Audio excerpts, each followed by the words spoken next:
Shanni xiyya kunooti gizee ati dhibamtee siinqillee jirtu iidii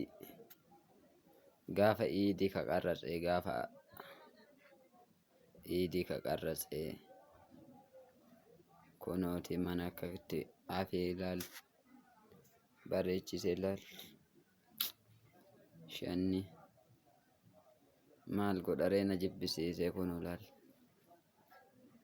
akka badduu na jibbisiisee manni kunillee Allahu akbar manni haati keessan jirre adaa mana leen jedhamu bada mana haati keessa jirtu kunu ilaallu waan nyaadhe kalee na dhukkubee birdiin nafa keessa na nyaate obbaa galgala na dhukkubee gidini wayii Abdurazaaqii irraa birrii 100 bitadhe shanni kan argiteemi firfirii godhadhee akkasi firfirii kanallee nyaachuu dadhabee godhaadhe akka midhaan gaafa guyyaa harbaa bitee gaafa harbaa buddeen bitee iidiin kamsa jedhee kamsaa irra dhufee jumaa hiikame firfirii argiteemi shan kun ammoo ilaali waxii misiraati kanallee kunuu nyaachuu dadhabee shan malakkaa wanni burcuqqoo tokkocha waxii godhe shiroo waliin kanallee nyaachuu dadhabee shanni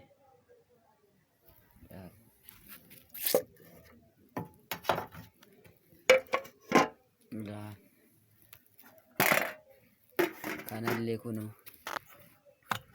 nyaachuu dadhabee ruuzatti tanallee godhee isiillee nyaachuu dadhabee ilaal gaafa aleeluu qarratseera kan shanni gaalakkite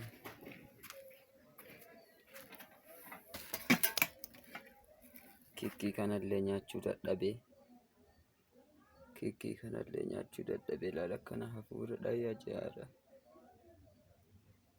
argite yaa argite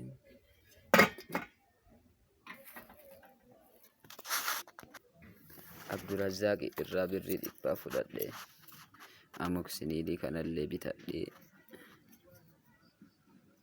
argitee kanallee liqimsee dana dhukkubaa bulee halkan sana kininii tanallee walitti birrii 100 rabbi irraan naa kenne isii bitadhee na dhukkubee uffata sadii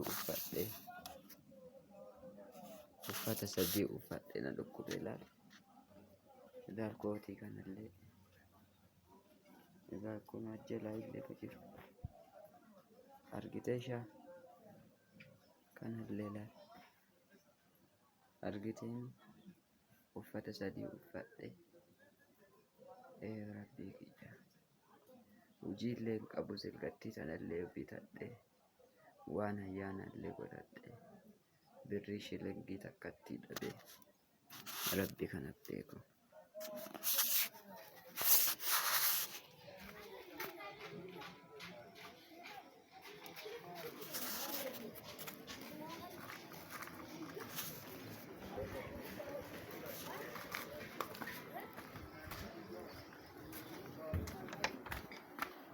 kushiinaallee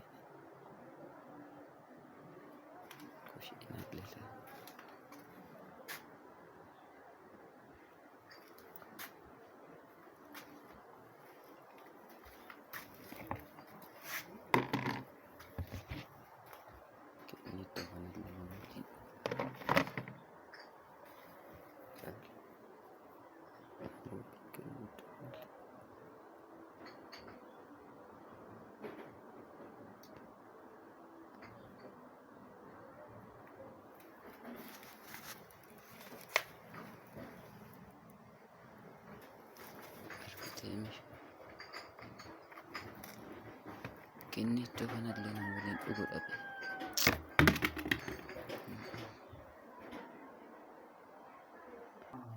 warra Abdurazaaq illee buddeenaa foon daabboo tokkotti wayii waliin kana guutuu naaf kennite akkas qabadhee halkan nyaataa bule. Kun argita akka keessa xaragee halkan nyaataa argita keessi akkatti xaragame nyaadhaa bule halkanii fiixee achi waa nyaachuu dadhabee afaan lama kaadhe birtiin nafa keessa na waraanee nirfi na qabbanaa'ee lafti na maree birrii 100 naa kenninaan kininii bitadhee akkasii wanna ta'e tun gaafa ati galtu seenaa haa taatuuf qarrase Idil Faxirii xargee sooma guyyaa 30 hiikamu san qarrase Idil Faxirii qarrase. Assalamu alaikum warahmatullahi wabarakatuh. Shaadiyya si jaaladha manni na nyaatee hojjabadee hojjummaan kiyya na miidhee wallaa akka baddoona kalee na dhaga'ame. Adaanichillee kennittoo mana kiyya keessa aarsita. Mana kiyya keessa maaf aarsita? Diidaan haayilaandii 4 fudhattee bitatteen godhattu dhugdu naan jettee maali ayyaana ammaa guyyaa birri 400 bitamaa rakkadhee jedheeti kaasii bitee godhadhe wayya jedheeti akkasitti gubee aarri nama fide naan jette utuma isii akkasi gubadhu kennittoo godhadhee shiroo ka mana godhu diidaa uduuf yeroo tokkocha bitatte onaan jennaan manni ta'ee makaanaan mana kiyya keessatti